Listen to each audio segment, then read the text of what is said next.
मित्रों, अपनी चिर परिचित शैली के अनुरूप या यूं कहूं चिर कुत्सित शैली के अनुरूप कांग्रेस पार्टी को अक्सर दिखाई देना बंद हो जाता है। हाल ही में ऑपरेशन सिंदूर में सैटेलाइट फिल्मों के द्वारा दिखाए जाने के बाद भी उन्हें पाकिस्तान के एयर बेसेस की तबाही नजर नहीं आई। इससे पूर्व भी अनेक मौकों के ऊपर उनको बहुत कुछ नजर नहीं आया। जब सीए आया था तो उनको उसमें सीए के नोटिफिकेशन में प्रोसिक्यूशन शब्द नजर नहीं आया। उसी दृष्टि दोष के चलते हुए, being marred by that myopic view and the blurred vision, और rather than you can say motivated and nefarious vision, they are unable to see what is being categorically explained. प्रधानमंत्री श्री नरेंद्र मोदी जी के नेतृत्व में कैबिनेट ने भारत की जनगणना कराने का निर्णय लिया और इसके बाद जो भी प्रेस रिलीज जारी हुई उसमें स्पष्ट रूप से कहा गया कि जनगणना के साथ सामाजिक आर्थिक मूल्यांकन और जातियों की जनगणना भी स्वतंत्र भारत के इतिहास में पहली बार होगी। जिस संबंध में पहली प्रेस रिलीज 30 अप्रैल को हुई, दूसरी 4 जून को और 15 जून को, जिसमें स्पष्ट रूप से यह कहा गया, और जो कहा गया उससे ज्यादा इंपॉर्टेंट होता है जो किया गया हो। बिहार में 2022 में हमारी ही गठबंधन सरकार ने जातिगत सर्वेक्षण करने का निर्णय लिया था, परंतु वो पार्टी जिसने स्वतंत्र भारत में जातिगत गणना रुकाने का निर्णय लिया था, 1951 में किसने रोका था? जिसने पिछड़ों के हक को मारने के लिए काका कालेलकर कमेटी की रिपोर्ट नहीं जारी होने दी, मंडल की रिपोर्ट नहीं जारी होने दी, वो अचानक आज आकर जो कहने का प्रयास करते हैं और जो लिखा हुआ भी है उसको नहीं पढ़ पाते हैं। मुझे लगता है इसके द्वारा उनकी राजनीति का तत्व सामने आ जाता है। अब मैं बताना चाहता हूं, प्रधानमंत्री मोदी जी के नेतृत्व में भारतीय जनता पार्टी और एनडीए की सरकार का विचार क्या है। हम कहते हैं सबका विश्वास, सबका प्रयास।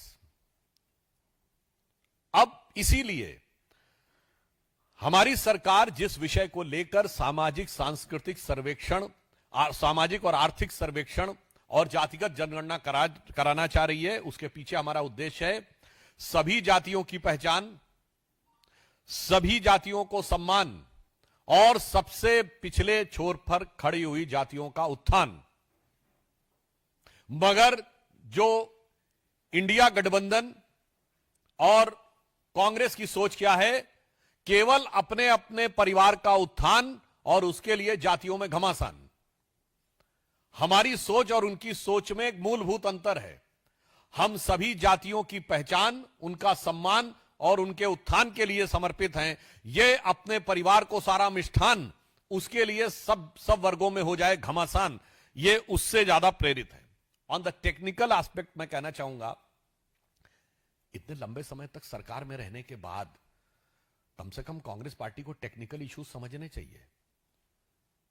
जातिगत जनगणना का नोटिफिकेशन केंद्र के द्वारा होता है। राज्य जातिगत जनगणना कर ही नहीं सकते तो किस राज्य के नोटिफिकेशन को दिखा रहे हो? वो केवल सर्वे कर सकते हैं। सर्वे को नोटिफाई करने का प्रोसीजर अलग है, उसका स्टैच्यूटरी प्रोसीजर नहीं है, गवर्नमेंट ऑर्डर है। जातिगत जनगणना केंद्र के द्वारा की जाती है, उसका स्टैच्यूटरी प्रोसीजर है, followed by the government order है। और वैसे देखिए, ये स्वयं जिस तेलंगाना राज्य का उदाहरण दे रहे हैं, पहली बात तो वहां सर्वेक्षण हो रहा है, सेंसस नहीं, स्पष्ट समझना चाहिए। गणना नहीं हो रही है, सर्वे हो रहा है। दूसरा, जिस राज्य का उदाहरण दे रहे हैं वहां के मुख्यमंत्री तो अभी बोल रहे हैं, उनका आज ही का बयान आया है कि पैसे की कमी हो गई है, कल्याणकारी योजनाओं में देने के लिए पैसा नहीं, और ये पहली बार नहीं हुआ है। ये कांग्रेस की खटाखट योजना ने जो किया है, पहले हिमाचल प्रदेश में खटाखट सारा खजाना सफाचट, उसके बाद आई यही चीज हुई हरियाणा, उस कर्नाटक के में, हिमाचल के बाद खटाखट खटाखट वहां भी स्थिति हो गई खराब। अब सेम चीज तेलंगाना में आती जा रही है। यानी यह साफ दिखाई पड़ रहा है कि कांग्रेस जहां जहां सत्ता में आती है, इनका खटाखट मॉडल देश के विकास के लिए एक बड़ी चुनौती बनता हुआ जा रहा है, क्योंकि ये समग्र आर्थिक विकास को ध्यान में रखकर नहीं विकास करते। हमारे राज्यों में यदि कल्याणकारी योजनाएं काम कर रही हैं, उसके साथ साथ राज्य में नए संसाधनों का भी संचय उसी दृष्टि से हो रहा है। इसलिए मैं एक पंक्ति में कहना चाहूं, जहां जहां ही कांग्रेस आई वहां वहां आर्थिक दृष्टि से हो गई तबाही। और यह उदाहरण हिमाचल, कर्नाटक और उसके बाद तेलंगाना में दिखाई पड़ रहा है। इसलिए मैं कांग्रेस पार्टी से स्पष्ट रूप से कहना चाहूंगा कि आप वो पार्टी हैं जो जातिगत आधार के ऊपर इस देश में एक दूसरे से लड़ाकर अपनी राजनीतिक रोटी सेकना चाहते थे। ये वो पार्टी है जिनके समर्थकों ने कभी, याद करिए, बिहार में एक दौर में नारा चलता था, भूरा बाल निकाल रहा हूं, ये 4 जातियों का प्रतीक था। परवल 4 का प्रतीक था। एक दौर में किसी का नाम लेके कहा जाता था, फलाना खाएगा हलवा और ढिमाका खाएगा बलुआ। तो वही कांग्रेस में किसी जमाने में अजगर यूज हुआ। तो कभी गुजरात में इसी कांग्रेस ने KHAM खाम यूज किया, तो कहीं कर्नाटक में अहिंदा यूज किया। मगर मोदी जी ने क्या कहा? सबका साथ, सबका विकास, सबका विश्वास, सबका प्रयास। यूज सारी जातियों का नाम किया, मगर सारा अर्पण अपने को ही किया। सत्ता में जिन्होंने एक रत्ती का स्थान परिवार के बाहर किसी को नहीं दिया, इतनी छोटी सोच से जो लोग 3 पीढ़ियों से इस देश को चलाते रहे, उसी छोटी सोच के कारण जो लिखा हुआ है वो पूरे डॉक्यूमेंट को न दिखाकर एक सरासर मिथ्या प्रचार, भ्रामक प्रचार और इसके द्वारा वो देश को भ्रमित करने का प्रयास कर रहे हैं, क्योंकि शायद उन्हें यह लगता है कि इस चीज को लेकर जो मंसूबे उन्होंने पाले थे वो पूरे नहीं हो पा रहे हैं। मैं स्पष्ट रूप से पूछना चाहता हूं, कांग्रेस पार्टी पहले जवाब दे। कर्नाटक और तेलंगाना में उन्होंने अल्पसंख्यक समुदाय के जिन जिन लोगों को, जिन इतनी भारी संख्या में जातियों को इंक्लूड करने का प्रयास किया है, जिसके बारे में कोर्ट की भी टिप्पणी है, उस पर उनका क्या कहना है? आखिर में आप किसका हिस्सा मारना चाहते हैं? पश्चिम बंगाल की सरकार ने जिस भारी संख्या में मुस्लिम समाज के लोगों को ओबीसी में इंक्लूड किया है, जिसके लिए पिछड़ा वर्ग आयोग ने बाकायदा जवाब तलब किया कि संभवतः शायद 91 में 73 जातियां मुस्लिम समाज की थी।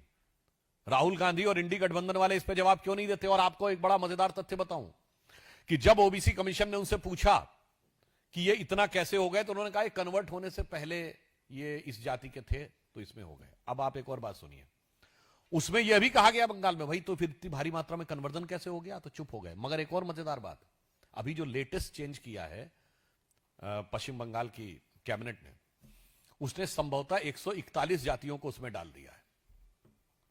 अब मजे की बात क्या है, हिंदू समाज में 71 जातियां हैं एज पर वेस्ट बंगाल, और मुस्लिम समाज में 100 से अधिक ओबीसी जातियां हैं। भाई अगर कन्वर्ट होने से पहले थे 71, तो ये कन्वर्ट होने के बाद 71 से ज्यादा कैसे हो गए? यह साफ दर्शा रहा है कि आरक्षण के नाम पर वोट बैंक की राजनीति करके पिछले दरवाजे के द्वारा पिछड़े वर्ग के आरक्षण में सेंध ही नहीं लगाना, जिसे कहते हैं ना पूरी की पूरी दीवार ढहा देने का काम इंडी गठबंधन की सरकारों के द्वारा किया जा रहा है। इसीलिए प्रधानमंत्री मोदी जी के नेतृत्व में हमारी एनडीए की सरकार ने जो एक सकारात्मक निर्णय लिया है, उसके द्वारा होने वाले इस सकारात्मक पक्ष को वो स्वीकार करने को तैयार नहीं रह रहे हैं।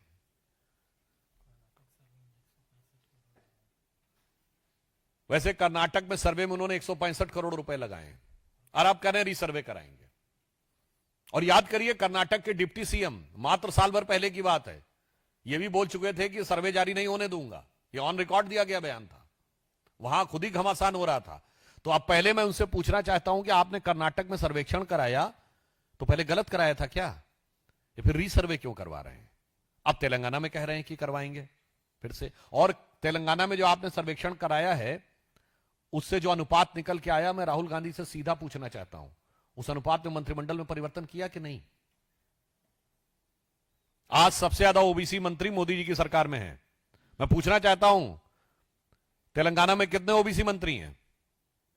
और मैं राहुल गांधी जी से यह भी पूछना चाहता हूं और कांग्रेस पार्टी से कि 2014 में जब डॉक्टर मनमोहन सिंह जी की सरकार ने इस्तीफा दिया, कितने ओबीसी मंत्री थे? 2-3 भी नहीं थे पूरी कैबिनेट में। इसलिए इससे बहुत साफ हो जाता है कि इनका उद्देश्य समाज के अंदर भ्रम पैदा करना और अपने परिवार के हाथ में सत्ता रखना है। चूंकि वह उद्देश्य बिखरता हुआ नजर आ रहा है, इसलिए इस प्रकार के प्रपंच, झूठ और मिथ्या प्रचार का सहारा लिया जा रहा है।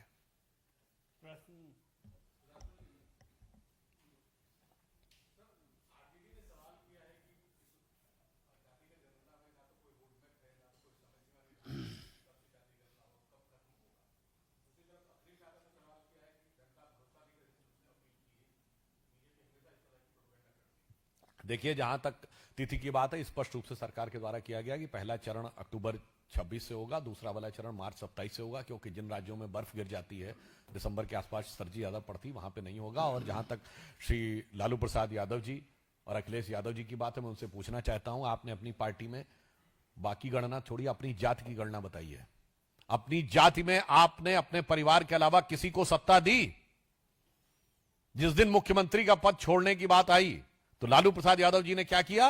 पहले मेरा साला, उसका जलवा चलता था, फिर मेरी पत्नी, फिर मेरा बेटा, फिर मेरा दूसरा बेटा, फिर मेरी बेटी, फिर मेरी दूसरी बेटी। और धरती पुत्र मुलायम सिंह जी, जब सत्ता की बात आई तो भाई भी नहीं, बेटा ही नजर आया। तो इससे साफ समझ में आता है कि जातिगत जनगणना के मुद्दे के ऊपर इनका उद्देश्य अपनी जाति में भी एक की गणना नहीं है, अपनी जाति में भी किसी एक भी व्यक्ति को यह सत्ता देने को तैयार नहीं है। इससे यह समझ में आ जाता है कि ये किस प्रकार की भावना रखते हैं।